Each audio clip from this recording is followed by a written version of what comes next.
कामना पाए ए सुंदर परिप्रेक्षी रे बी बालकृष्ण पात्र कुलाड़ तंक कविता दीदी गायगंडारी नूतन गृह शिव बाबांकर पाठशाला उद्घाटन उत्सव अवसर रे आम शिव बाबांकर से निराकार तांकर साकार रथ ब्रह्मा बाबा तांको मध्य मु स्वागत करुछि।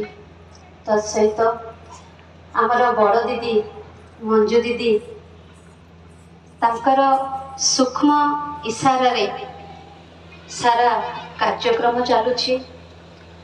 तेणु सी भले एठारे शरीर रे उपस्थित नुहंती किंतु सूक्ष्म रे सी आमको आशीर्वाद देउछंती, सूक्ष्म रे दृष्टि देउछंती एवं आम समस्तंकर रास्ता को सुगम करने निमंते शुभ भावना शुभ कामना मध्य देउछंती। तो बड़ दीदी को मध्य मु एही मंच ऊपर को स्वागत करुछि।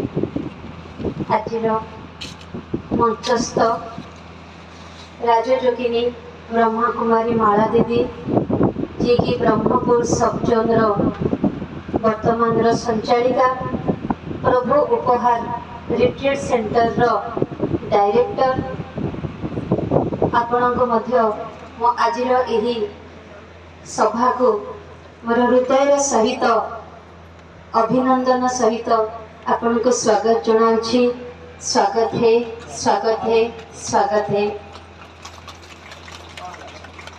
सुदूर कटकरो त्रिवेणी राजयोगिनी ब्रह्मा कुमारी त्रिवेणी भौणी को मध्य मु स्वागत जनाउछि हृदय सहित।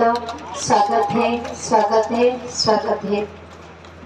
राजयोगिनी ब्रह्मा कुमारी लक्ष्मी दीदी पहाड़ा झूला सब सेंटर संचालित। स्वागत स्वागत स्वागत।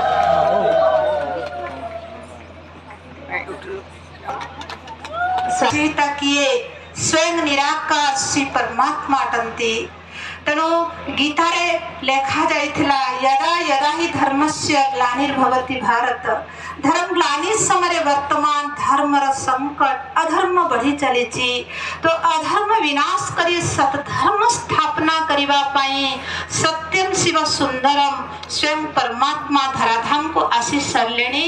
तेणु मो अनुरोध करुछि पार्टियर माननकु एठारे नृत्य नाटिका परिवेशन करिवे गीतार सार। ओम शांति।